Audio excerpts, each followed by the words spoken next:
untuk workflow pengujian identifikasi, konfirmasi, dan uji AST. AST itu uji antibiotik, stability testing. Jadi 3 workflow ini yang akan coba nanti kita sharingkan, kita refresh lagi. Kalau ada teman-teman nanti yang belum mengerti atau belum paham, langsung aja nanya ya. Jadi tidak usah nunggu sampai selesai. Nah, ini kita lihat dulu tahapan uji mikrobiologi secara konvensional. Jadi kalau teman-teman lihat, itu ada beberapa workflow dalam pengujian mikrobiologi konvensional. Yang pertama itu ada yang namanya sample collection atau sample dilution.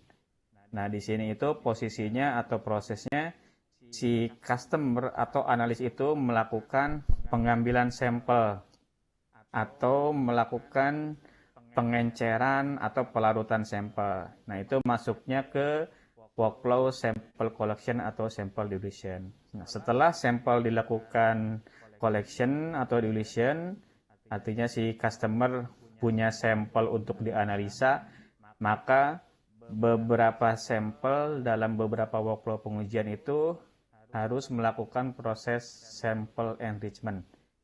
Jadi pada tahapan ini, si sampel itu yang kemungkinan ada mikroba dilakukan pengayaan terlebih dahulu. Dari si mikroba yang ada dalam sampel yang dalam keadaan inaktif, itu diaktifkan terlebih dahulu. Kalau istilahnya masih dalam keadaan tidur di sampel, dibangunkan.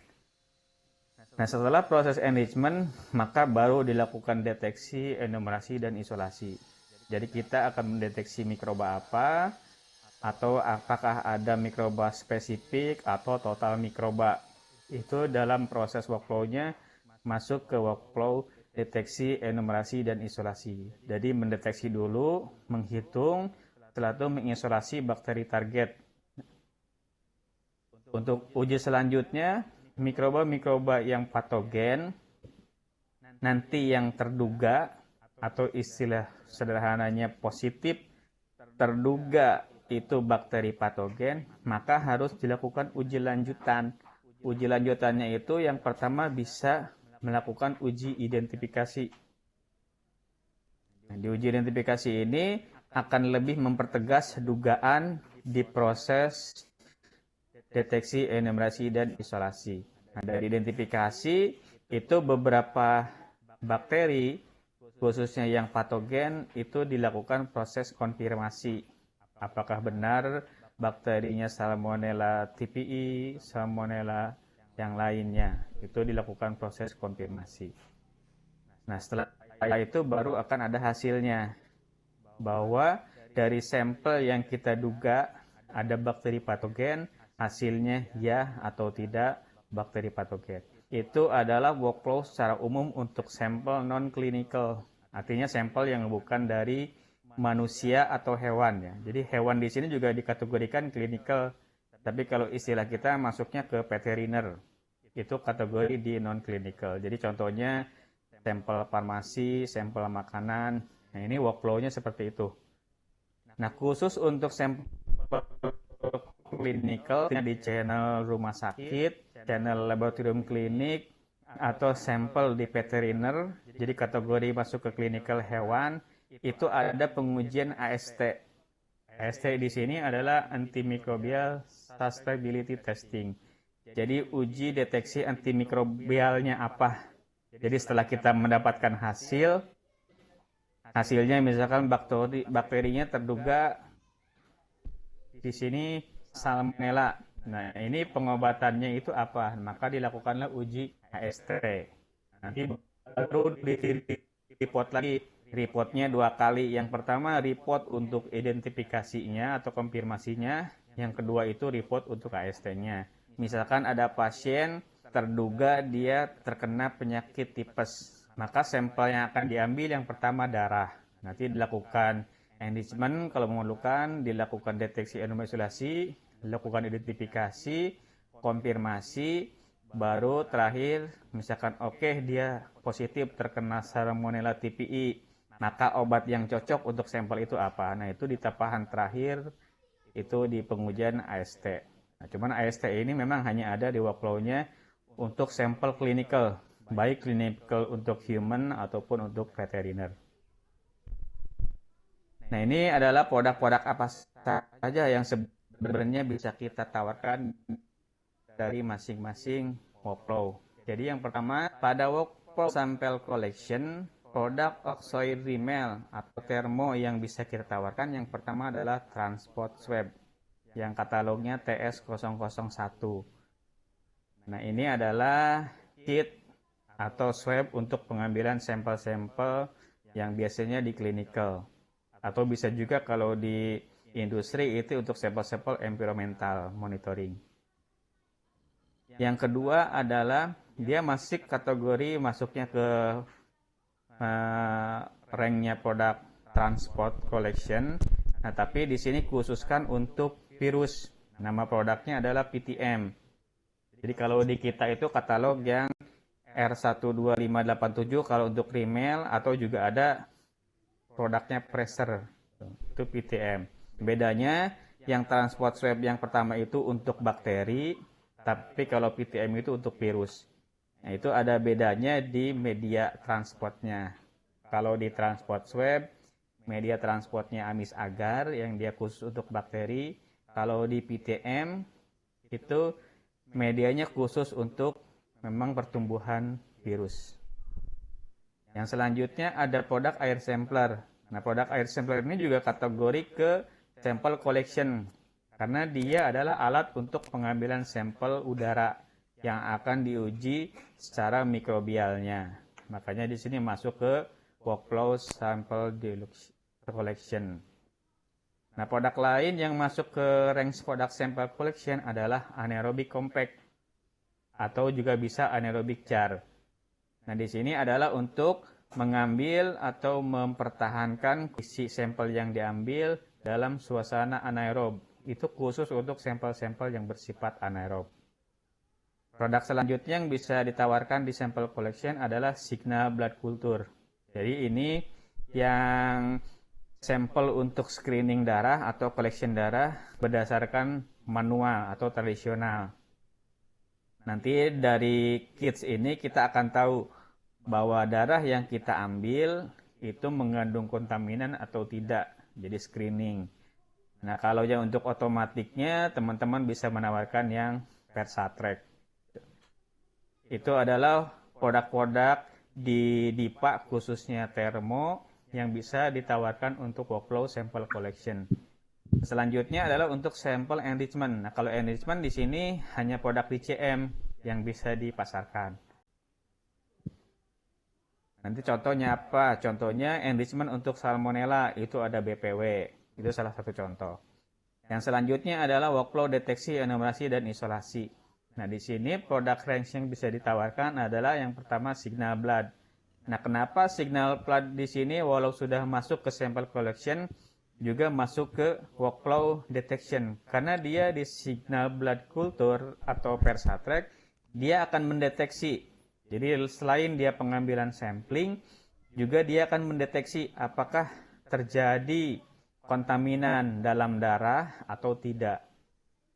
Jadi kalau signal blood culture nanti indikasinya di sensornya atau signal sensornya itu ada darah yang naik atau terhisap ke signalnya. Berarti itu kemungkinan positif. Nah, kalau Versatrack kan nanti dilihat dari alatnya, dari grafiknya sudah otomatis. Nah, selain itu juga untuk workflow ini tentunya ada DCM. Memang yang paling besar di sini adalah di produk DCM yang dipakai untuk deteksi, enumerasi, dan isolasi. Nah, selain DCM juga ada media jadi atau istilah kita PPM atau ready to use media dan juga produk deep slide. Itu adalah produk-produk untuk deteksi, enumerasi, dan isolasi. Selanjutnya masuk tahapan identifikasi. Nah, di identifikasi ini juga ada beberapa produk yang bisa kita tawarkan. Yang pertama adalah DCM. Jadi DCM itu kalau teman-teman pernah ingat waktu training awal, ada beberapa fungsinya. Ada untuk enrichment, isolasi, bahkan ada yang untuk identifikasi. Nanti bedanya kalau untuk identifikasi biasanya Kategori DCM-nya adalah kategori DCM yang selektif medium, selektif dan diferensial medium. Itu masuk ke kategori media untuk identifikasi. Nah, contohnya kalau yang paling gampang adalah media brilliance media untuk E. coli coliform. Nah, untuk E. coli coliform itu masuk ke kategori sebenarnya dia ke identifikasi media. Karena dia bisa langsung membedakan mana E. coli, mana coliform, dan non-E. coli coliform berdasarkan warna. Makanya masuk ke tahapannya workflow identifikasi. Begitu juga untuk ppm-nya. Nah, ppm-nya biasanya kan untuk identifikasi mikroba-mikroba di klinik ya, MDRO. Misalkan untuk MRSA, untuk PRBA, dan lain-lain. Selanjutnya adalah kit yang metodenya bukan DCM. Ya, kit yang metodenya biochemical reaction atau uji gula-gula. Nah, kita punya dua produk, namanya Microbac dan juga RepID. Nah, sebenarnya di sini juga ada kalau yang automatic masuknya ke sensitizer. Jadi sensitizer itu ada dua fungsi, bisa untuk identifikasi, bisa untuk uji AST. Namun dia secara otomatis untuk sensitizer. Selanjutnya, tahapan selanjutnya adalah untuk uji konfirmasi. Di sini produk yang bisa ditawarkan, yang pertama adalah DCM. Nah, DCM juga beberapa DCM, contohnya TSIA, lithium iron agar, itu bisa untuk konfirmasi. Karena di dalam media tersebut ada gugus gula-gulanya. Nah, sehingga beberapa karakter media, beberapa karakter mikroba dalam media tersebut akan menghasilkan warna-warna tertentu. Nah, itu salah satu contoh DCM untuk konfirmasi. Selanjutnya ada yang menggunakan metode latex test dan agglutinating. Ini prinsipnya hampir sama. Jadi terjadi penggumpalan. Cuman bedanya reaksinya. Kalau latex itu umumnya bersifat enzimatik reaksinya. Kalau agglutinating itu reaksinya antibodi dan antisera. Jadi dua prinsip berbeda walaupun hasilnya sama, misalkan positif menggumpal, negatif tidak terjadi gumpalan. Itu adalah produk untuk workflow konfirmasi. Selanjutnya yang terakhir adalah produk untuk antimicrobial susceptibility testing atau uji AST. Di sini yang bisa ditawarkan adalah DCM. Jadi DCM itu ada media yang khusus untuk pengujian AST. Nah, nama produknya adalah Muller-Hinton, baik yang agar atau yang broad. Nah, media itu adalah media khusus untuk pengujian AST. Selanjutnya adalah antibiotik disk, atau kalau kita itu adalah antibiotik disk. Selanjutnya adalah maise. Maise juga merupakan antibiotik, cuman beda format dibandingkan dengan yang produk antibiotik disk. Selanjutnya juga ada DD diagnostic disk. Dia isinya bukan golongan antibiotik. Jadi bentuknya sama dengan antibiotik disk, cuman isinya beda. Kalau antibiotik disk isinya adalah antibiotik, kalau DD itu adalah biochemical. Yang dia akan reaksinya untuk konfirmasi juga atau AST juga. Nah, selanjutnya adalah aksesoris untuk uji AST. Ini untuk membantu prosesnya disk dispenser. Nah, kalau yang otomatis, teman-teman bisa memasarkan produknya sensitizer. Ini adalah sekilas produk-produk yang dipakai di masing-masing workflow. Nah, sebenarnya di sini ada yang ketinggalan. Jadi pada proses identifikasi, teman-teman juga bisa menjual produk gram stain dan juga produk oksidase test. Jadi kalau gram stain itu juga masuk ke kategori identifikasi. Apakah mikrobanya golongan gram negatif atau gram positif. Begitupun untuk uji oksidase. Oksidase tes itu juga kategori ke identifikasi. Nanti dia akan lebih menselektif golongan gram negatif. Apakah gram negatifnya oksidase positif atau gram negatif oksidase negatif. Nah, itu dua produk yang belum saya tulis di workflow identifikasi yang bisa kita jual. Jadi tambahannya adalah gram stain dan juga oksidase test. Sampai sini ada yang bertanyakan, teman-teman?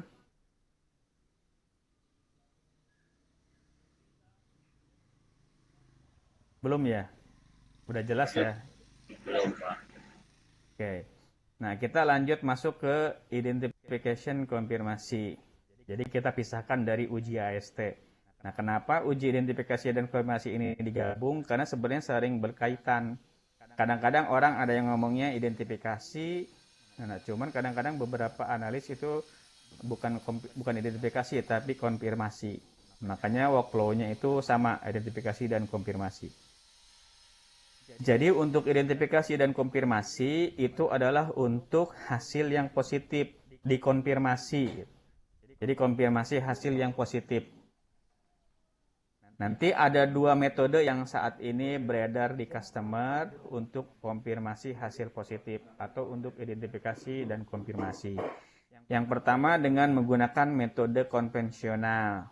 Kalau metode konvensional ini yang dipakai adalah dehidrat kultur media atau media kultur. Yang kedua dengan metode biochemical. Yang ketiga dengan metode latex agglutinating.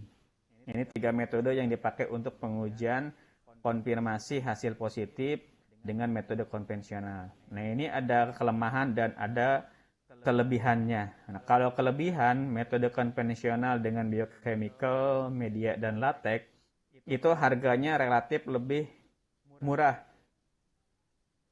Harganya relatif lebih terjangkau. Nah, namun kekurangannya, kelemahannya, waktu yang untuk didapatkan atau sampai selesai dari preparasi sampai ketemu hasil itu relatif lebih lama. Perlu waktu lah, 1 hari atau mungkin 2 hari atau mungkin yang paling cepat 4 jam atau ada juga yang beberapa hanya kurang dari 1 jam. Nah, cuman tetap di sini kita harus punya koloni terlebih dahulu. Jadi artinya si sampel itu harus tumbuh di media terlebih dahulu. Itu masuk kategori yang waktu lama juga. Selanjutnya ada metode yang menggunakan otomatik. Nah, kalau otomatik ini biasanya menggunakan mesin, menggunakan peralatan untuk melakukan konfirmasi hasil yang positif. Nah, saat ini hanya ada dua metode yang dipakai untuk automatic system. Yang pertama menggunakan metode ELISA. Nah, yang kedua menggunakan metode PCR. Nah, kalau ini pembacaan untuk hasil konfirmasinya atau identifikasinya menggunakan alat. Nah, sehingga kekurangannya adalah dari segi cost cukup tinggi. Harganya mahal per tesnya. Kalau kita melakukan identifikasi atau melakukan konfirmasi menggunakan metode PCR atau ELISA di automatic system. Nah, tapi kelebihannya adalah waktunya cepat. Jadi kalau metode PCR atau ELISA, si user itu bahkan tidak perlu menumbuhkan dulu media. Dia bisa langsung dari sampel. Jadi nanti hanya perlu di enrichment saja. Nah, baru kita lakukan identifikasi menggunakan PCR. Contohnya untuk beberapa sampel food, itu dia tidak perlu menumbuhkan dulu. Misalkan ada sampel daging. Nah, daging ini tidak perlu dulu ditumbuhkan mikrobanya di media. Nah, tapi cukup dia mungkin dihancurkan, jadi dilakukan dilution, lalu di enrichment, di media enrichment, baru melakukan ekstraksi, baru dibaca menggunakan PCR. Itu lebih cepat waktunya. Jadi mungkin hanya butuh dari sampel ini hanya butuh waktu 1 hari atau maksimal 2 hari sudah terbaca. Beda lagi kalau menggunakan konvensional harus ditumbuhkan dulu. Ditumbuhkan pun ada beberapa tahapan dari enrichment, selective enrichment, lalu plating, baru nanti muncul masuk ke hasil positifnya masuk ke uji gula-gula atau latex test. Jadi cukup panjang workflow-nya. Nah, itu adalah dua metode yang saat ini dipakai dengan beberapa kelebihan dan beberapa kelemahannya. Lalu produk DIPA apa saja yang bisa ditawarkan untuk identifikasi dan konfirmasi ini. Jadi yang pertama itu teman-teman bisa menawarkan produk Rep ID atau produk Microbug. Rep ID produk dari Rimmel, Microbug produk dari Oxoid. Ini dua produk ini itu masuk ke kategori mini biochemical method atau untuk identifikasinya menggunakan reaksi biochemical atau istilah di usernya adalah uji gula-gula. Jadi sama, nanti hanya ada beberapa perbedaan mendasar. Nanti kenapa teman-teman itu nanti harus memilih nih, kapan saya menawarkan rep ID, kapan saya menawarkan microbug.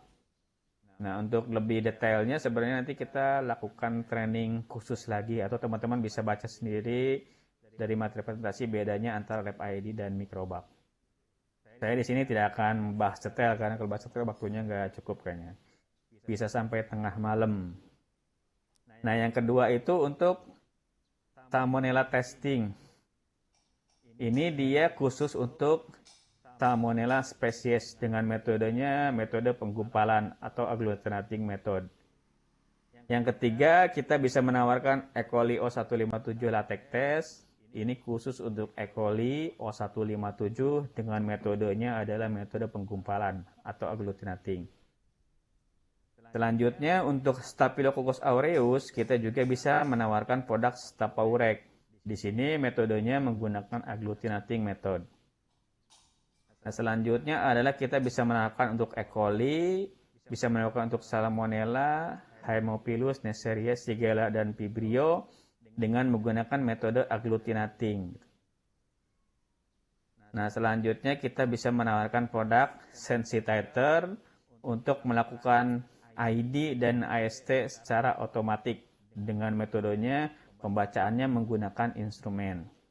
Nah, khusus untuk produk nomor 2 dan produk nomor 5, dia masuk ke kategori produk latex agglutinating. Karena prinsipnya dia terjadi penggumpalan dari hasil reaksi, baik itu reaksi enzimatik atau itu reaksi antibodi dan antisera. Dari sini ada yang ditanyakan teman-teman?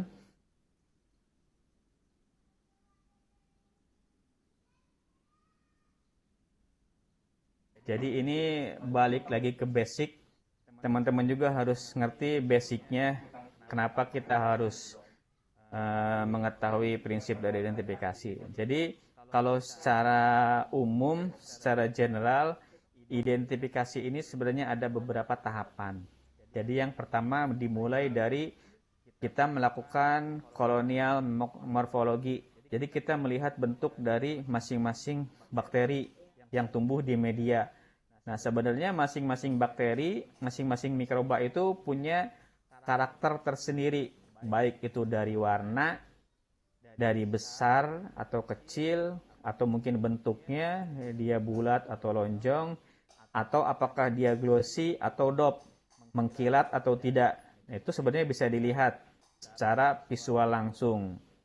Nah, cuman dari presentasi penerimaan, pendugaan hasil yang positif atau kombinasi positif, itu kalau kita presentasi mungkin maksimal hanya 60%.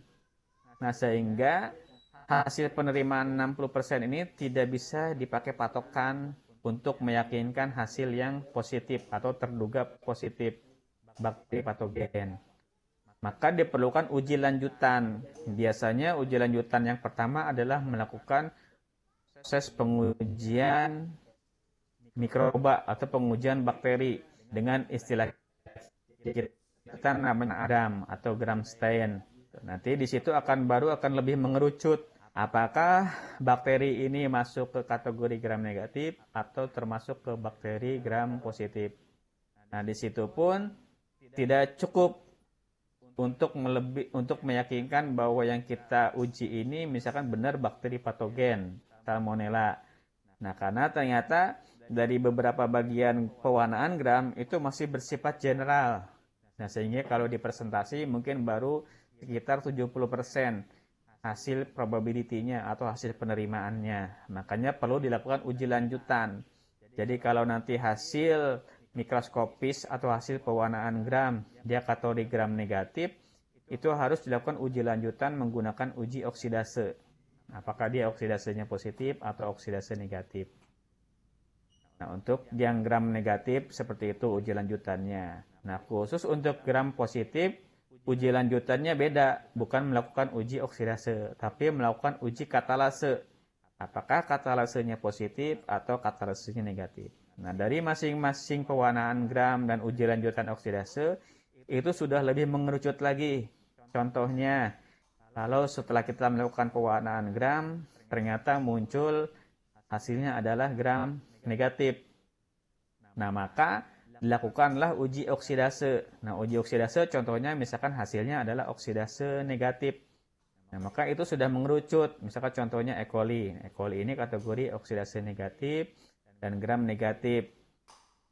Juga salmonella masuk ke kategori gram negatif, oksidase negatif. Nah, cuman bedanya nanti adalah di reaksi indolnya. Kalau E. coli indolnya positif, kalau salmonella indolnya negatif. Itu uji lanjutan selanjutnya. Nah, kalau gram positif beda lagi. Nanti lakukannya uji katalase.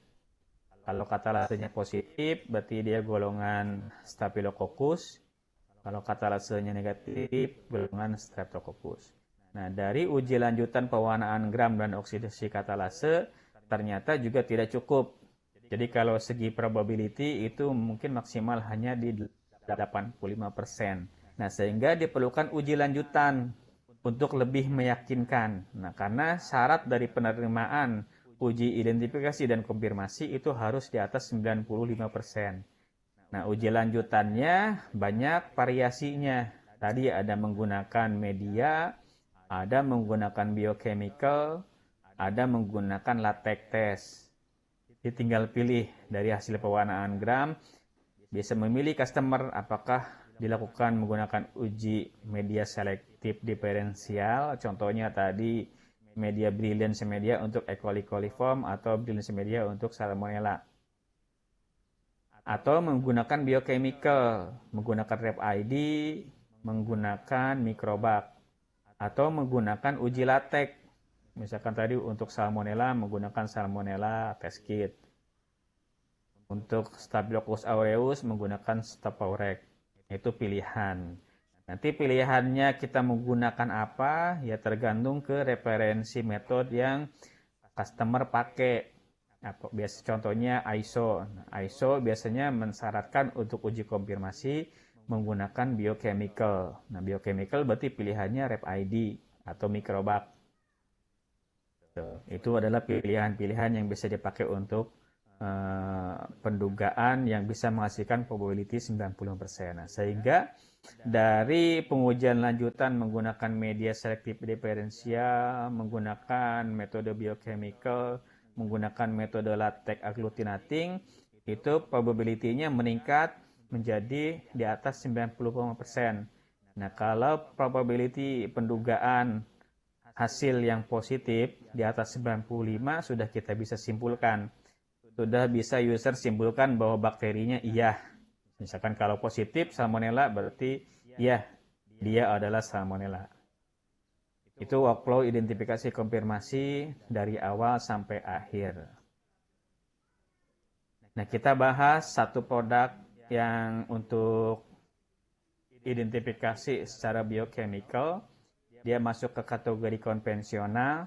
Nah, saat ini untuk metode biochemical itu ada dua prinsip activity. Kalau prinsip dasarnya berdasarkan biochemical, nah cuman berdasarkan activity-nya ada yang activity secara metabolik dan ada activity secara enzimatik. Kalau metabolik ini artinya pada saat reaksi biochemical dengan mikroba, si mikroba tersebut harus tumbuh sesuai dengan pertumbuhannya. Pada saat mikroba tersebut tumbuh, mikroba tersebut akan mengkonsumsi gugus gula-gula yang kita buat. Nah, dari hasil reaksi itu akan terjadi perubahan pH. Dari terjadinya perubahan pH akan terjadi perubahan warna. Itu prinsip dari metabolik. Nah, sehingga proses dalam menghasilkan atau dalam mendapatkan hasil itu harus dilakukan inkubasi, dan inkubasinya disesuaikan dengan inkubasi pertumbuhan mikroba. Artinya 18 sampai 48 jam. Nah, produk apa saja contohnya? Jadi kalau produk di kita yang masih menggunakan metabolic activity adalah produknya mikrobak. Dia basicnya adalah biochemical method, namun proses activity-nya adalah metabolic. Proses reaksinya adalah metabolik. Nah, selanjutnya yang masih menggunakan reaksi activity-nya atau activity-nya metabolik produk kompetitor contohnya dari bioMérieux, API 20E, 24E, atau juga BBL Kristal. Nah, sehingga produk mikrobak, produk API, produk BBL Kristal, dia proses untuk mendapatkan hasil membutuhkan waktu sekitar 24 jam. Itu bedanya.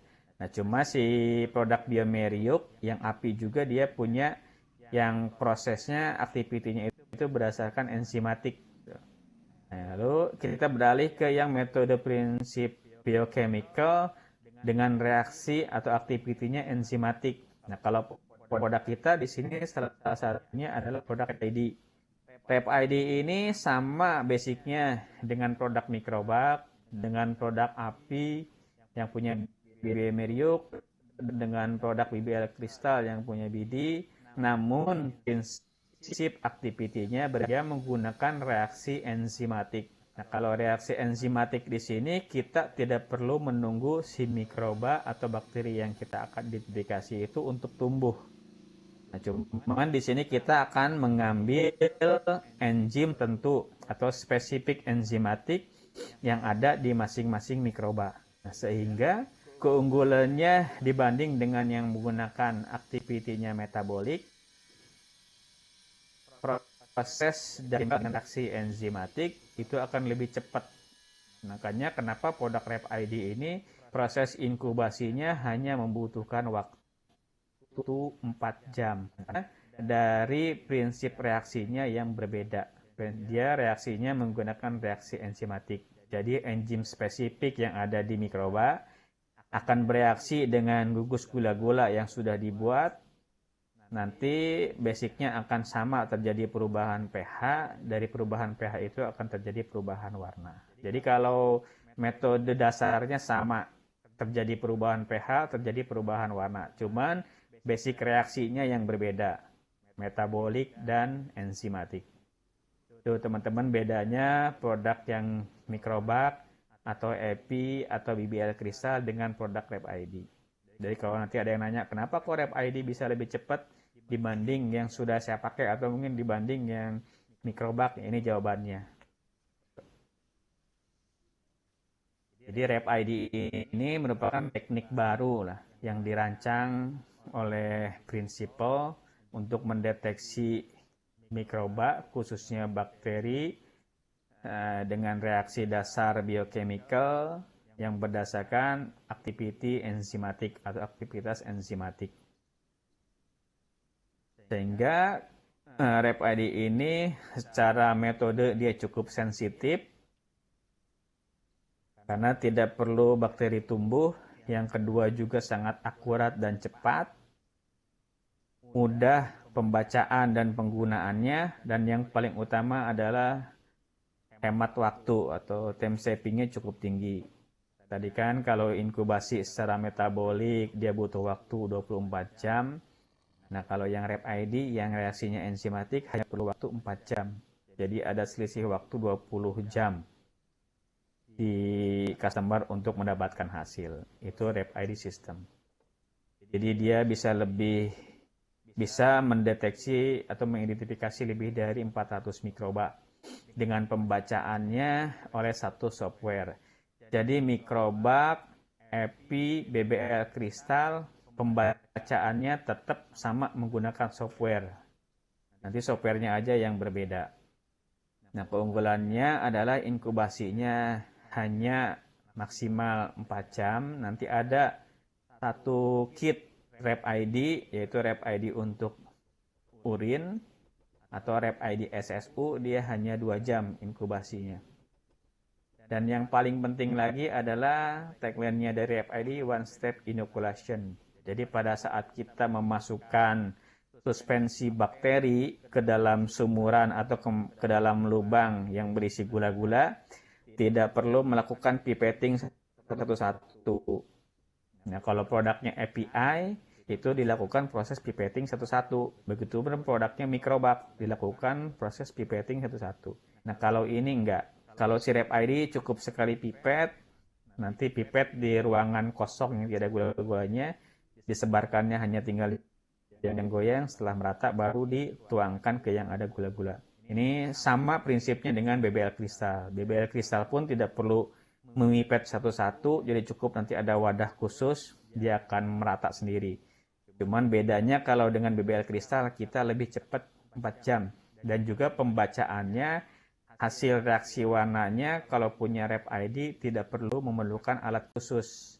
Kalau BBL kristal, pembacaan perubahan warnanya nanti positif negatifnya itu melakukan reader khusus, harus dibantu oleh alat khusus. Nah, kalau yang Rep ID tidak perlu, jadi cukup menggunakan matameter untuk melihat reaksi warna positif dan negatifnya.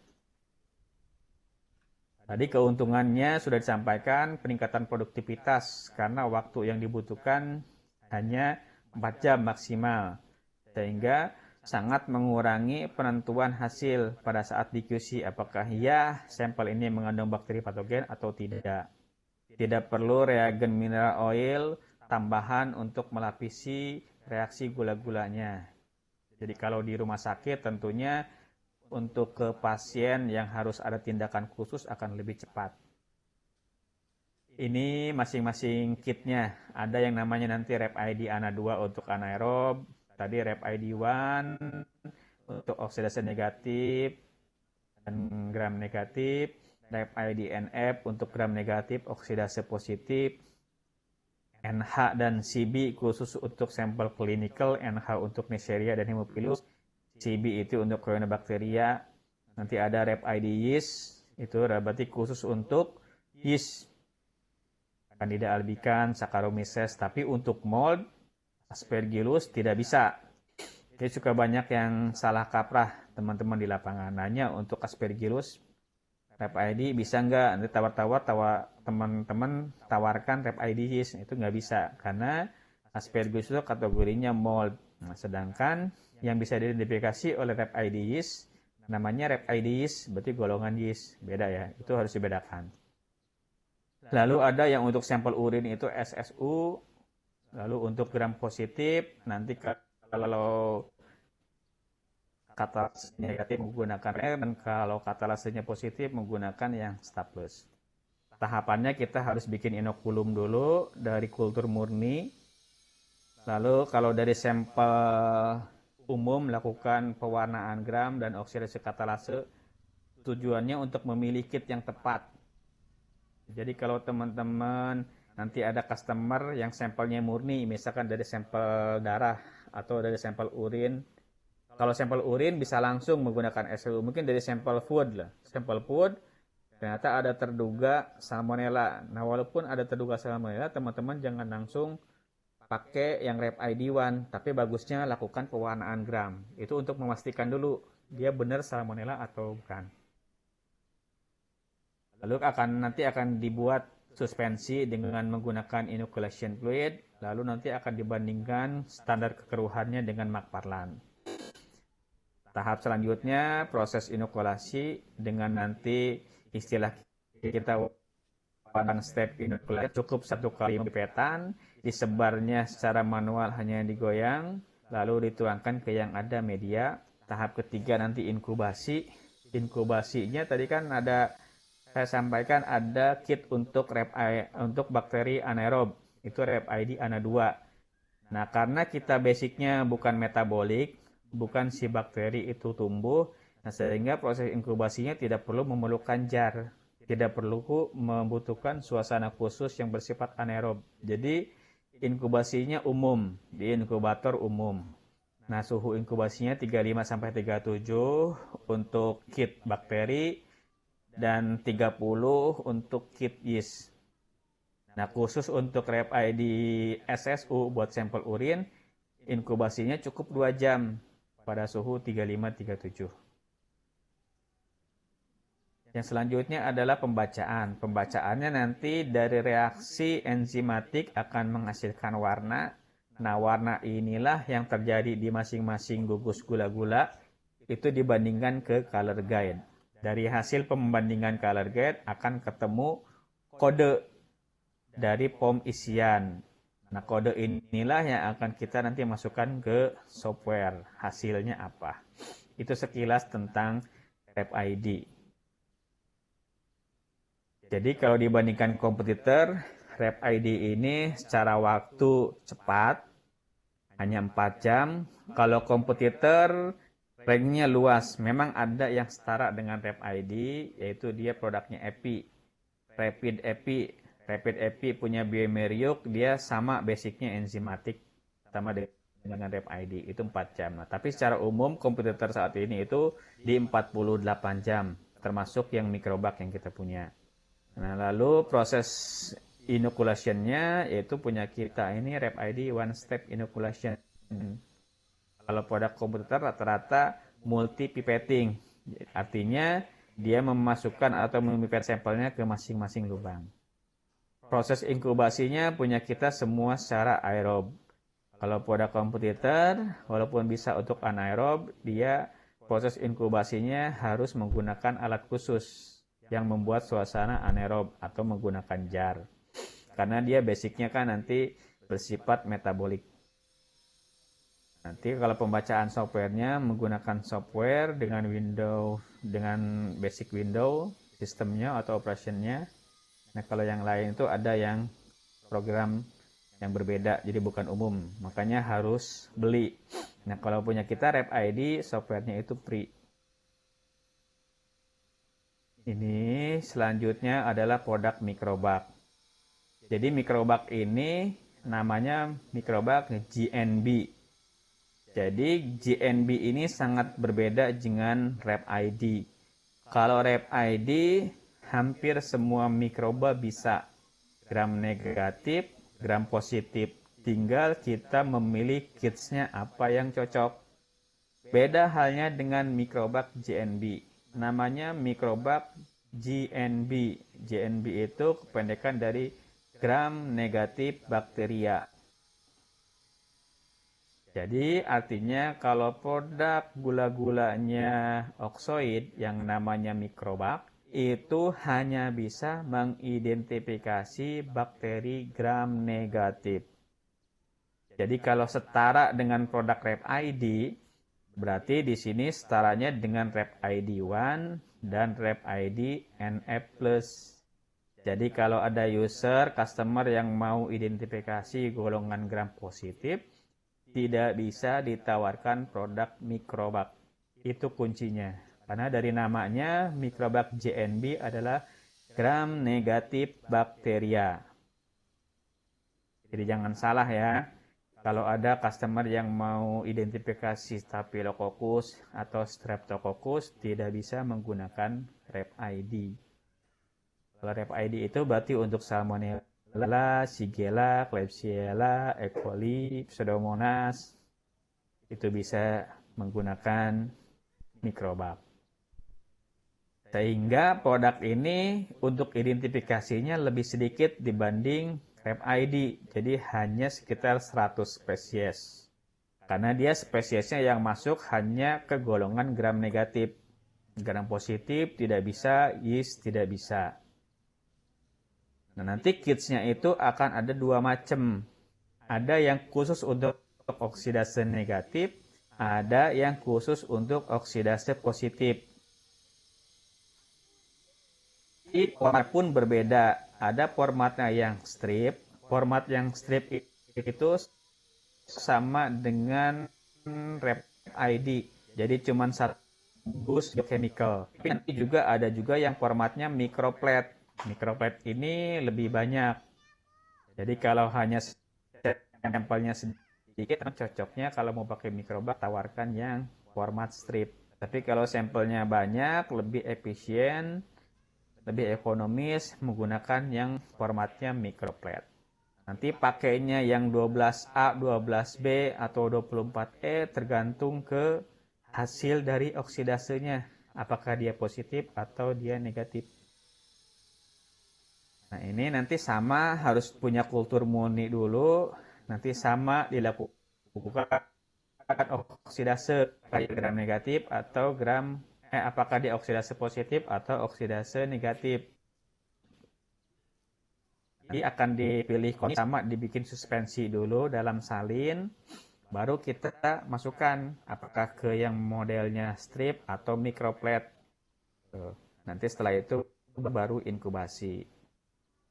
Dan beberapa sumuran ditambah reagen tambahan. Dan di sini tidaknya kapan kita cukup menggunakan mikrobak 12A atau kapan kita harus menggunakan 12A dan 12B. Jadi kalau hasil dari oksidase, karena sekali lagi ditekankan prinsipnya mikrobak ini hanya untuk gram negatif, maka diperlukan uji lanjutannya itu cukup oksidase. Kalau dari hasil oksidasenya adalah gram oksidase positif dengan ditandai perubahan warna ungu setelah si koloni ditetes reagen oksidase, maka kit yang dipakai oleh customer untuk mikrobak adalah 12A dengan 12B. Atau kalau mau langsung menggunakan 24E. Tapi kalau dari hasil oksidase ternyata koloni tidak terjadi perubahan warna, masih tetap putih, maka itu kesimpulannya adalah oksidase negatif.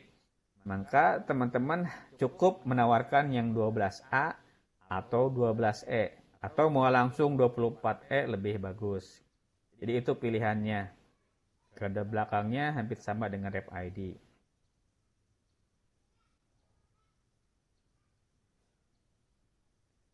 Selanjutnya adalah dengan menggunakan latex agglutinating. Jadi nanti metodenya ada dua metode, ada yang basah, ada yang kering. Metode dari agglutinating. Jadi ada yang wet latex, ada yang dry latex.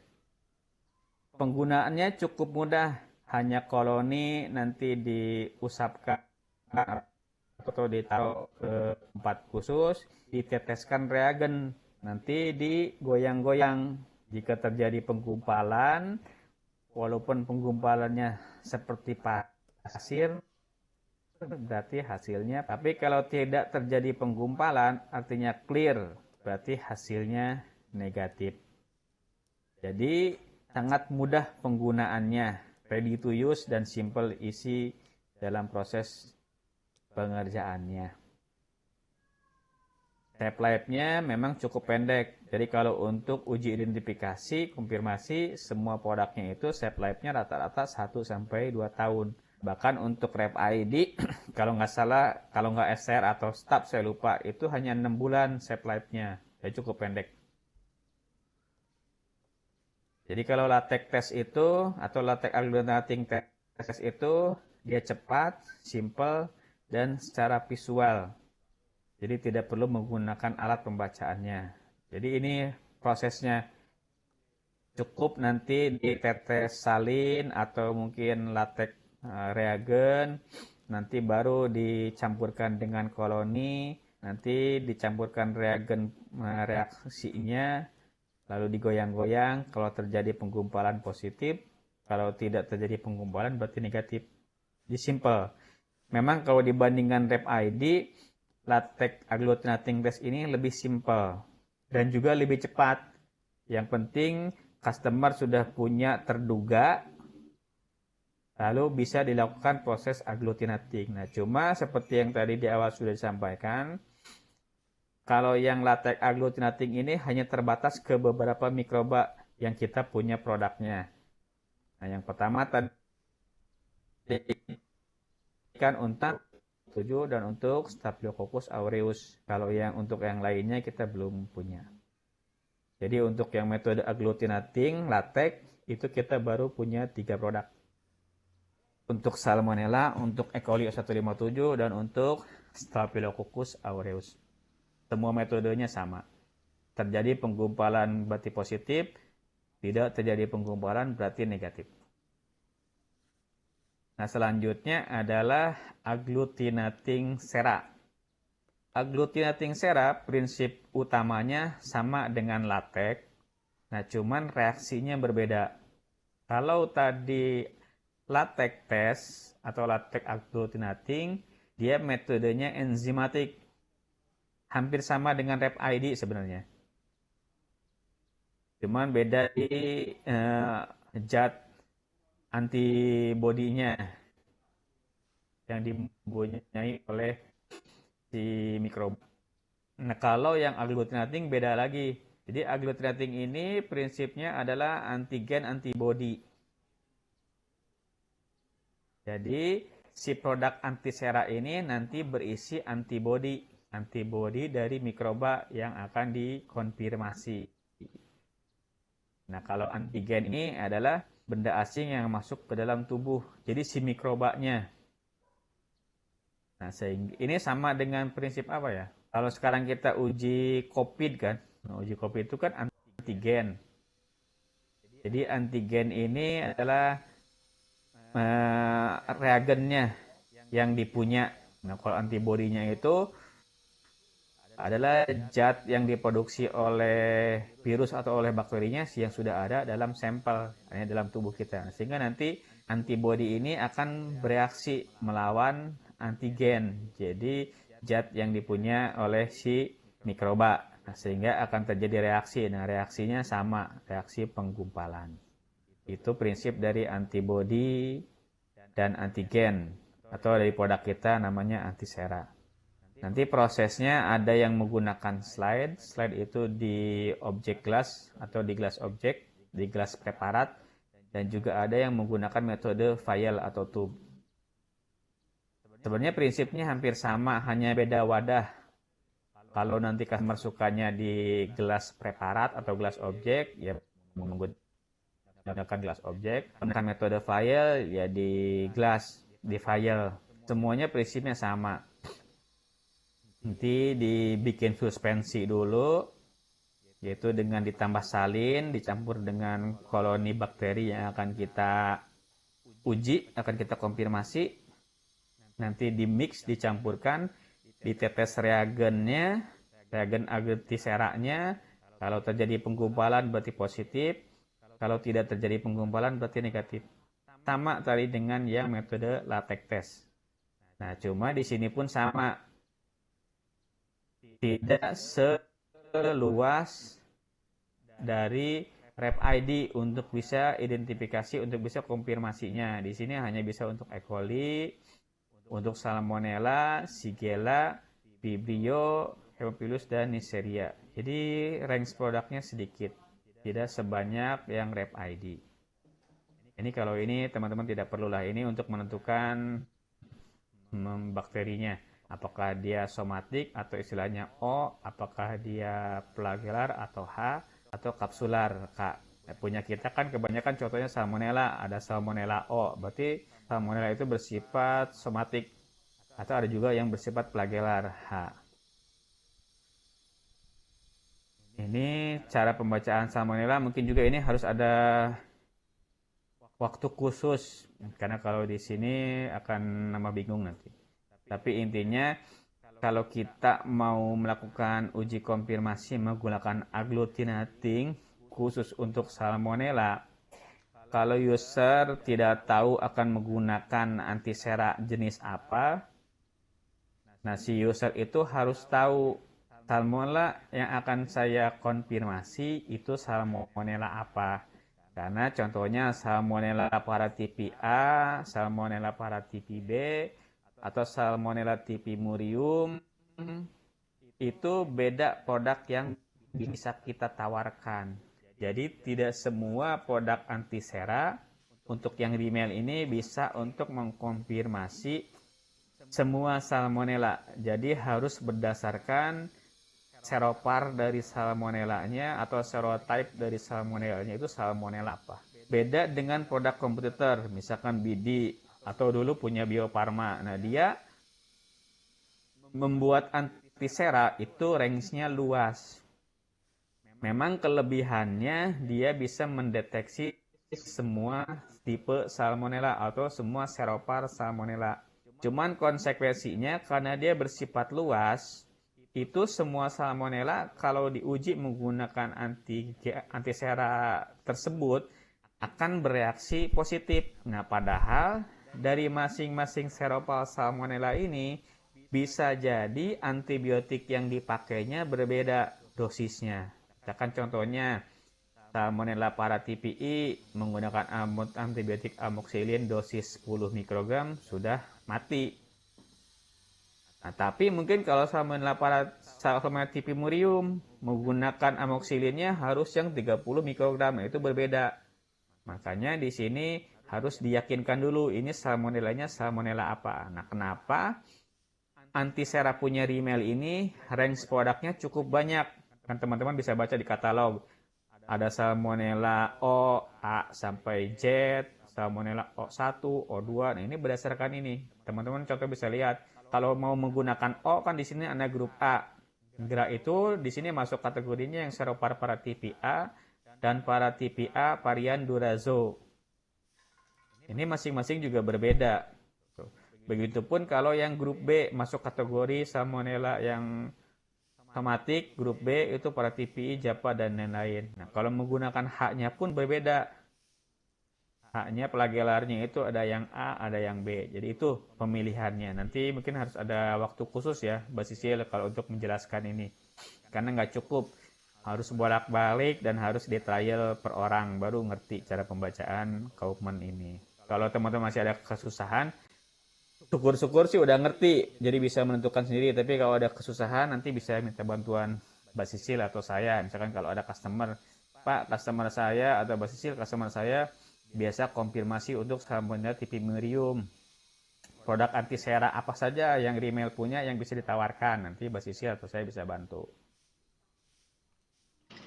Nah, selling point dari antisera punya kita, itu metodenya cepat dalam menentukan serotype. Ingat ya, kuncinya dalam menentukan serotype. Nah, kalau produk kompetitor, contohnya BD atau contohnya punya Bio Farma sekarang udah nggak produksi ya, kayaknya udah di stop. Contohnya punya BD itu sebenarnya bukan serotype, tapi semua salmonella dia. Nah, sehingga kan dia satu kit bisa untuk semua. Sebenarnya punya BD ini lebih miripnya kalau teman-teman ingin tahu itu dengan salmonella test kit. Jadi kalau salmonella test kit, semua salmonella di situ bisa, mau salmonella apapun akan terjadi penggumpalan kalau dia memang ada salmonella. Begitupun punya yang BD. Walaupun prinsipnya BD itu sama dengan kita, antigen, antibody. Jadi antisera, antibody. Nah, kalau latex kita kan beda, enzimatik dengan antisera. Anti enzimatik dengan antibody.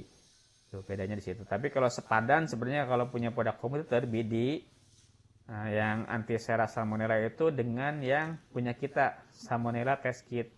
Nah, kalau antisera punya kita ini sudah menentukan serotype. Sehingga sangat cocok untuk sampel klinikal. Ini kunci kedua untuk memilih kapan menawarkan salmonella test kit, kapan menggunakan salmonella antisera. Kalau di industri food, makanan, atau mungkin farmasi, teman-teman sebenarnya cukup menawarkan kalau mau ada yang identifikasi atau konfirmasi salmonella, pilihannya hanya 2 atau 3 lah. Microbac, Rep ID, atau salmonella test kit. Itu teman-teman. Tinggal tergantung user mau apa. Nah, tapi kalau untuk sampel klinikal, bagusnya teman-teman selain menawarkan Microbac atau Rep ID atau salmonella test kit, juga menawarkan antisera atau agglutinating sera. Karena kalau di clinical itu harus sampai ke serotype-nya. Karena seperti saya bilang tadi, salmonella A dengan salmonella B dengan salmonella C mungkin antibiotiknya berbeda. Itu fungsinya agglutinating sera yang Rimmel. Bedanya dengan salmonella test kit. Kalau di industri food kan salmonella apapun tidak boleh ada. Makanya cukup menggunakan Microbac, Rep ID atau salmonella test kit. Nah, tapi kalau di clinical tidak cukup salmonellanya ada, tapi harus tahu salmonellanya serotype-nya apa. Yang tujuannya adalah untuk pengobatannya. Itu bedanya ya. Rep ID, Microbac, salmonella test kit, dan agglutinating sera untuk salmonella. Jadi khusus untuk salmonella. Ini juga nanti. Nah, selanjutnya adalah yang konfirmasi identifikasi, contohnya menggunakan media. Ini satu contoh produk kita Chromogenik coliform agar. Namanya chromogenik coliform agar. Nah, jadi dehidrat kultur media ini atau kultur media ini khusus untuk mengkonfirmasi, mengidentifikasi E. coli dan coliform. Kenapa dia dikategorikan DCM untuk identifikasi konfirmasi? Karena dari masing-masing jenis mikroba itu ada karakter warna khusus. Contohnya, ini kan media khusus untuk E. coli coliform. Nah, kalau kita tumbuhkan sampel di media ini untuk identifikasi, maka jika dia ada warna koloni yang berwarna biru tua atau ungu, berarti kesimpulannya, identifikasinya, konfirmasinya, bakteri tersebut adalah golongan E. coli. Nah, tapi kalau dari medianya, penampakannya, ada koloni berwarna pink, nah berarti dia identifikasinya, konfirmasinya, si sampel tersebut mengandung coliform. Nah, sehingga kenapa tadi media ini kategori media identifikasi dan konfirmasi? Karena tadi sudah merujuk ke karakteristik bakteri tertentu berdasarkan warna. Oke, ada yang nanya dulu sebelum terakhir? Ini apa? Misalkan tadi hasilnya ada salmonella, ya reportnya kalau untuk industri food, untuk industri non-clinical, selesai. Karena sampel apapun di industri makanan atau ya di industri farmasi tidak boleh ada salmonella jenis apapun. Nah, kalau di clinical beda lagi. Setelah kita dapat dia salmonella, harus tahu salmonella ini itu cocoknya diobatin pakai antibiotik apa. Jadi biar si dokter membuat resepnya cocok. Itu yang paling ideal sebenarnya. Jadi sebelum dokter itu ngasih obat, itu harus tahu yang cocok itu antibiotik apa. Karena walaupun kita sama-sama terkena tipes misalkan, tipes itu kan dari Salmonella typhi.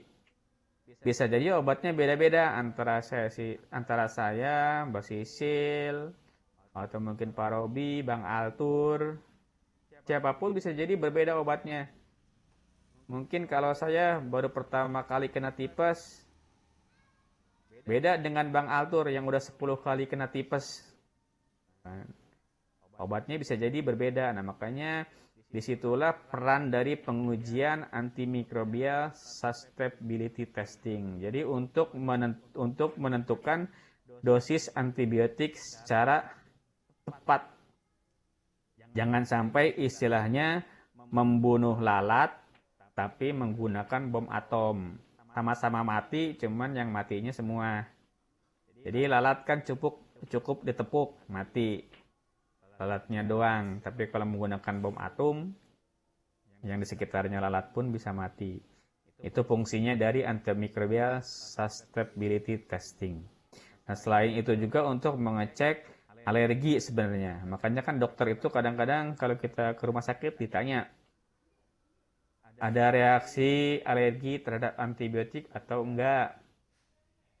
Kalau dokter yang benar itu gitu. Cuman kalau di kita kan karena pengen cepat, kasih aja antibiotik. Nah, tiba-tiba setelah kita minum obat, ada reaksi gatal-gatal, bengkak, sampai yang paling parah kan teman-teman mungkin sudah dengar di berita, sampai kulit semua melepuh. Nah, itu adalah alergi dari antibiotik tertentu. Nah, makanya diperlukanlah uji ini. Uji ini itu selain untuk menentukan dosis antibiotik yang tepat, juga untuk mengecek alergi seseorang terhadap jenis antibiotik tertentu. Namanya adalah uji antimicrobial susceptibility testing atau jika di Indonesia kan uji resistensi antibiotik. Fungsinya untuk apa? Yang pertama untuk uji kepekaan kuman atau bakteri terhadap antibiotik. Di antibiotik yang kita pakai ini masih bisa nggak membunuh si bakteri atau jangan-jangan bakterinya sudah kebal. Itu fungsi yang pertama. Yang kedua adalah untuk menentukan jenis antibiotik yang cocok untuk pengobatan penyakit. Saya dengan Bang Altur kalau terkena tipes belum tentu antibiotiknya sama. Mungkin saya masih cocok dengan paracetamol.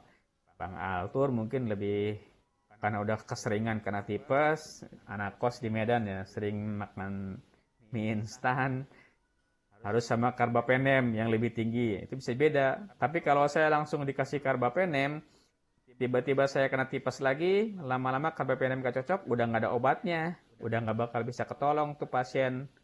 Jadi sudah nggak ada antibiotik yang cocok untuk pengobatan tipes. Jadi seperti itu. Jadi menentukan dulu antibiotik yang cocok untuk pengobatan. Dan kalau di beberapa industri farmasi itu dipakai sebagai gold standar untuk menentukan obat apa yang akan dibuat, atau istilahnya untuk menentukan MIC, minimum inhibitor concentration. Nah, perusahaan farmasi dia akan memproduksi antibiotik.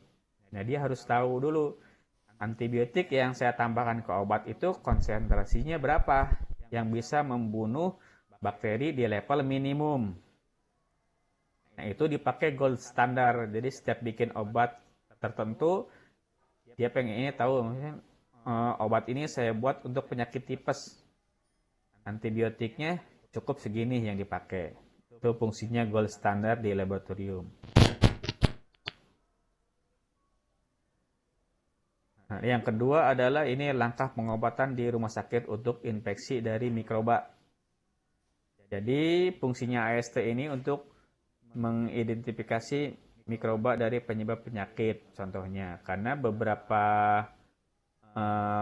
bakteri itu dia resisten terhadap antibiotik tertentu, sehingga pada saat kita ingin tahu dia sakit apa itu bisa dideteksi juga dari pengujian AST.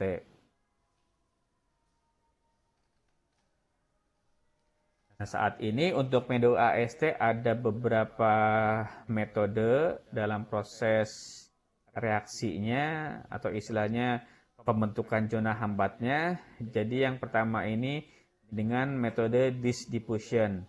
Jadi artinya disdiffusion ini antibiotik yang sudah terkandung di kertas antibiotik atau kertas disantibiotik, dia akan terhisap, akan berdifusi terhadap media yang sudah ada mikrobanya.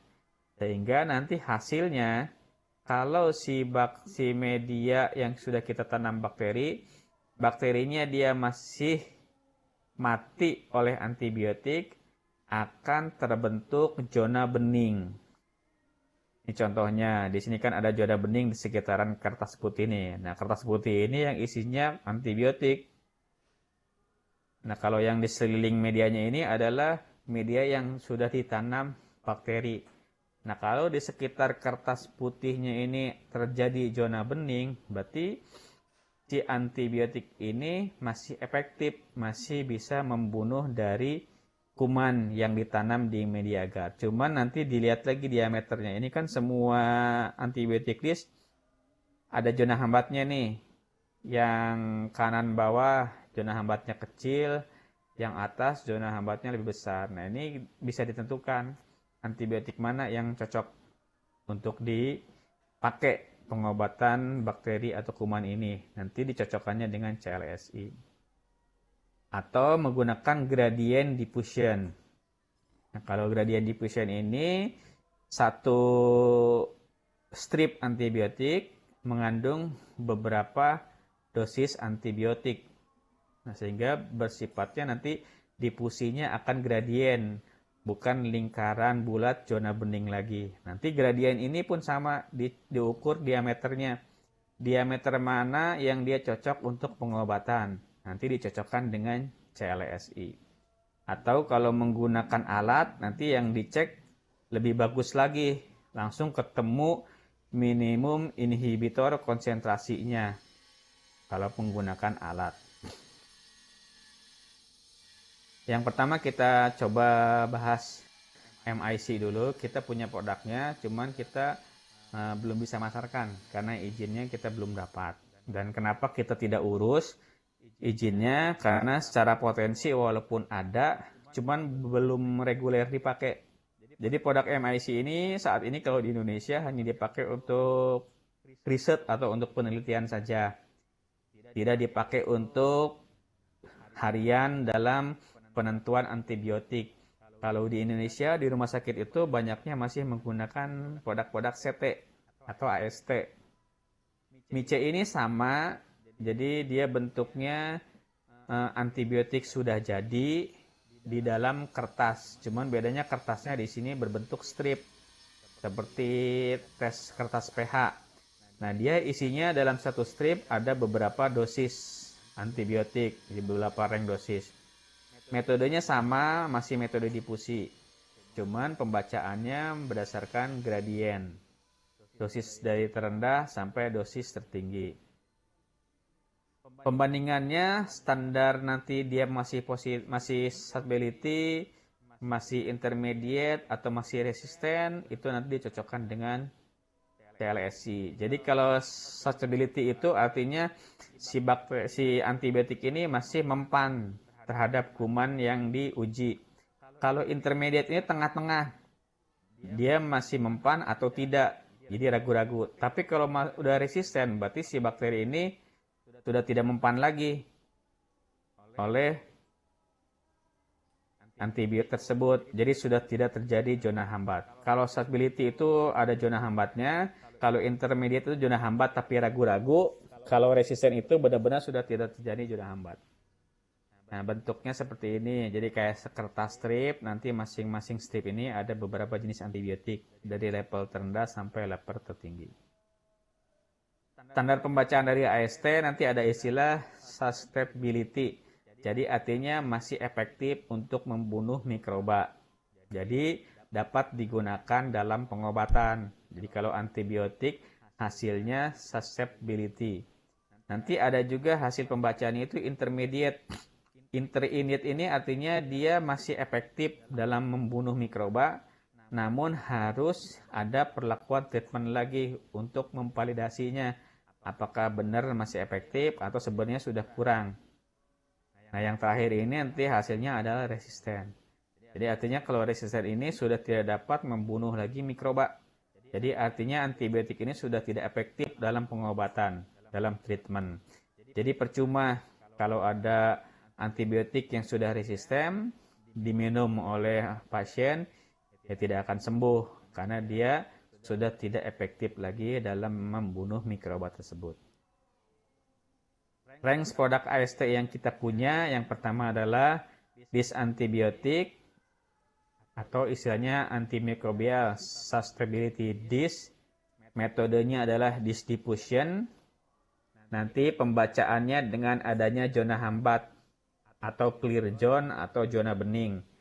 Pembacaannya sama kayak MICE tadi, yaitu dengan dibandingkan dengan standar di CLSI untuk menentukan apakah masih susceptibility, intermediate, atau resisten.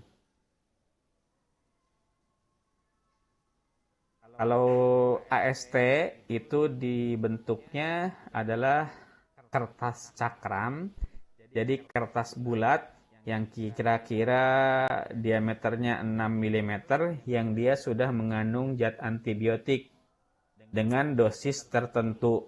Bedanya dengan MIC tadi kan MICE tadi dia bentuknya strip dan juga ada beberapa dosis antibiotik. Nah, kalau produknya antibiotik widis atau CT itu dia bentuknya kertas bulat dan hanya ada satu jenis antibiotik dan satu range antibiotiknya. Kalau di kita itu produknya CT-CT, itu kalau CT-CT berarti dia antibiotik dis. Nah, tapi kita juga ada yang kategori diagnostik dis. Nah, kalau diagnostik dis seperti saya bilang tadi, dia isinya bukan antibiotik, tapi enzim atau biochemical tertentu, contohnya ONPG atau oktosin atau X dan P-Factor. Ini contoh pembacaan dari antibiotik dis atau produk CT. Jadi di sini ada zona-zona yang berbeda-beda dari masing-masing antibiotik. Pembacaannya dibandingkan ke CLSI. Walaupun di sini banyak yang terjadi zona bening, nah cuman setelah dibandingkan di CLSI, ini zona bening ini masuk mana? Masuk S, jadi artinya masih efektif. Masuk I, artinya abu-abu. atau masuk R, resisten, kebal, jadi tidak efektif lagi walaupun terjadi zona bening, itu dibandingkan di CLSI. Tadi kegunaannya mengetahui jenis antibiotik yang cocok. Kalau di veteriner juga memonitoring penggunaan antibiotik. Itu kan kalau kita peternak ya, mungkin teman-teman juga pernah lihat kalau di peternakan ayam, peternakan sapi itu disuntik antibiotik. Nah, itu harus dimonitoring juga, jangan sampai antibiotik yang diberikan ke ternak, ke ayam, ke unggas lah atau ke sapi, ke domba itu dosisnya tinggi. Nah, kalau dosis tinggi ini sebenarnya akan meninggalkan residu yang cukup tinggi juga. Kalau masih ada residu, kita makan daging ayamnya, daging sapinya, itu residunya akan masuk ke badan kita. Nah, sehingga badan kita nanti juga sebenarnya akan ada antibiotiknya. Nah, antibiotik itulah yang akan menyebabkan proses resisten terhadap beberapa penyakit tertentu. Itu tujuannya kalau di veteriner. Misalkan di peternakan ayam, peternakan sapi, ataupun kadang-kadang di tambak-tambak pun ada penggunaan antibiotik dis. Nanti teman-teman jangan kaget. Misalkan tahunya pada saat training antibiotik dis ini hanya untuk clinical nih. Tapi ternyata di customer saya peternakan ayam dia free juga produk CT. Nah, tujuannya untuk itu. Untuk memonitoring penggunaan antibiotik. Dan kalau di industri juga kadang-kadang beli, misalkan industri farmasi dia beli produk CT. Tujuannya bukan untuk mengetahui obat yang cocok bagi pasien, bukan untuk memonitoring antibiotik, tapi dia menguji antibiotik yang mungkin baru ditemukan atau menentukan dosis yang ditambahkan ke obat yang mereka buat. Itu kalau fungsinya di industri farmasi khususnya. Nah, shelf life dari produk antibiotik dis itu rata-rata 12 bulan sampai 36 bulan. 1 tahun sampai 3 tahun. Nah, cuma rata-rata memang di 36 bulan, artinya 3 tahun. Nah, cuman beberapa juga ada yang hanya 1 tahun shelf life-nya. Nah, penyimpanannya, kalau penyimpanan rutin, artinya dipakai tiap hari, itu disimpannya di suhu 2-8. Tapi kalau nanti disimpan dalam jangka waktu cukup lama, itu bagusnya di freezer penyimpanannya. Makanya teman-teman pun kalau suatu saat, misalkan di daerah nih, diminta untuk mengirimkan antibiotik dis, produk CT, itu pengirimannya tidak boleh sembarangan seperti kalau kita ngirim dehidrat kultur media DCM, hanya dibungkus kantong plastik selesai. Nah, kalau kita mau ngirim produk CT, itu harus dibungkus plastik yang tidak transparan, artinya yang gelap, nanti ditambah espek karena suhu harus dingin, lalu dibungkus lagi oleh dus atau oleh apa. Karena antibiotik dis ini tidak boleh terpapar suhu lebih dari 8 dan juga tidak boleh terkena sinar matahari langsung. Itu handlingnya, sehingga pada saat ngirim harus menggunakan termos atau color bag, atau kalau gak punya di plastiknya ditambah espek atau dry ice atau es batu kalau tidak ada. Nah, selanjutnya adalah dish dispenser. Ini fungsinya untuk membantu mengeluarkan antibiotik dish yang akan ditempelkan ke permukaan media.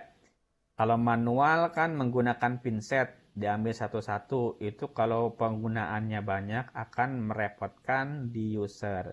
Sehingga diperlukan alat tambahan. Alat tambahannya ini namanya dish dispenser. Nanti ada yang 6 lubang, ada yang 8 lubang, ada yang 12 lubang. Jadi tinggal masukin ke lubangnya, tinggal ditekan yang atasnya, dia akan keluar sendiri dan nempel rapih ke permukaan media Muller Hintonnya. Ini kompetitor yang si produknya antibiotik dis, ada produk BD, ada produk Liofil, iMedia, Biomeriuk, Biored, dan lain-lain sebenarnya cukup banyak. Nah, ini kita coba bandingkan hanya dengan satu, karena yang paling banyak kompetitor si antibiotik dis ini adalah si BD. Nah, bedanya di BD ini adalah di potensi standarnya. Nah, kalau punya kita ini cukup tinggi, 90 sampai 125. Nah, kalau CBD itu potensinya rendah dia di 67% kemurniannya, ini kemurniannya. Dan juga dia tidak referensinya atau standarnya hanya CLSI dan FDA. Tapi kalau punya kita ada dari Eropa juga, ada dari British juga, ada dari UKAS dan BSAC. Jadi sehingga produk kita ini yang antibiotik ini referensinya udah referensi secara internasional. Walaupun kebanyakan memang internasional menggunakan CLSI. Nah, cuman kalau kita pun nanti ada beberapa rumah sakit atau mungkin beberapa farmasi dia referensi menggunakan UKAS atau BSA. Nah, punya kita sudah standar range-nya. Nah, jadi dikatakan kesimpulannya range produk oksoid untuk AST atau antibiotik dis yang produk CT itu cukup banyak, lebih luas dibanding BD. BD itu hanya punya konsentrasinya yang berdasarkan CLSI. Tapi punya kita itu ada punya juga yang UKAS dan BSAC. Makanya kenapa kalau teman-teman lihat di produk list, produk kita itu cukup banyak. Misalkan kalau Rampunicol konsentrasinya dosisnya 2, 5, 10, 30. Nah, itu karena kita mengacu ke beberapa konsentrasi referensi CLSI, UKAS, dan BSAC. Nah, kalau BD mungkin hanya punya yang CLSI saja, sehingga range produknya lebih sedikit. Sehingga produk kita itu range-nya lebih luas, lebih beraneka macam range-nya, sesuai dengan 3 referensi besar yang ada di internasional, CLSI, UKAS, dan BSAC. Dan juga dari segi kompetitor itu kemasannya dia cukup banyak. Dia ada 10 file, masing-masing file itu berisi 50 kertas cakram. Dan punya kita itu kalau teman-teman nanti dibandingkan kertas cakramnya itu walaupun sama-sama diameternya 6 mm, punya kita itu lebih tebal. Dan keunggulan lebih tebal itu tidak cepat rusak pada saat diambil oleh pinset atau pada saat dikeluarin dibantu dengan dispenser. Nah, juga punya kita itu bulatannya atau hasil potongan membuat bulatnya itu sempurna. Tapi kalau punya kompetitor BD itu ada sisa-sisa hasil potongan, istilahnya jumbai. Nah, jumbai inilah yang akan mempengaruhi ke proses difusi untuk menghasilkan zona bening. Jadi kalau bulatannya sempurna, tidak ada jumbai, tidak ada sisa dari potongan, zona beningnya itu akan sempurna, benar-benar bulat. Tapi kalau jumbai, istilahnya ada sisa potongan kertas, nah di potongan kertas itu kan juga ada antibiotik. Nah, sehingga itu nanti akibatnya bulatan zona beningnya tidak akan bagus. Dan yang paling penting lagi juga punya kita itu lebih kering. Kandungan airnya kurang dari 2%. Tapi kalau kompetitor agak sedikit basah karena kandungan airnya lebih dari 2%. Dan juga punya kita itu selongsong filenya atau bahan filenya, plastiknya atau istilahnya kartridnya punya kita itu clear, benar-benar bening. Nah, kalau punya komputer itu agak buram. Nah, ini fungsinya adalah untuk melihat apakah antibiotik disnya masih bagus atau tidak. Kalau dia kartridnya atau filenya bening, itu kertas cakramnya akan kelihatan apakah masih putih, udah terjadi perubahan warna. Jadi kalau normalnya kan kertas cakramnya itu warnanya putih. Nah, tapi kalau dia sudah bocor aluminium foilnya, berarti sudah ada udara masuk, biasanya kertas cakramnya akan berubah menjadi warna kekuningan atau coklat. Nah, kalau dia warnanya bening masih akan terlihat dari luar, tapi kalau buram seperti kartridnya kompetitor itu sudah tidak akan terlihat lagi. Sehingga user tidak bisa lihat apakah ini produknya masih bagus atau tidak. Apakah bagus atau sudah rusak.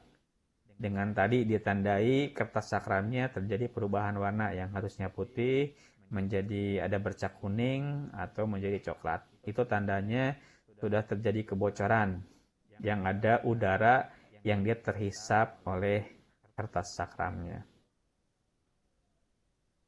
Oke teman-teman, itu mungkin dari saya cukup. Ada pertanyaan?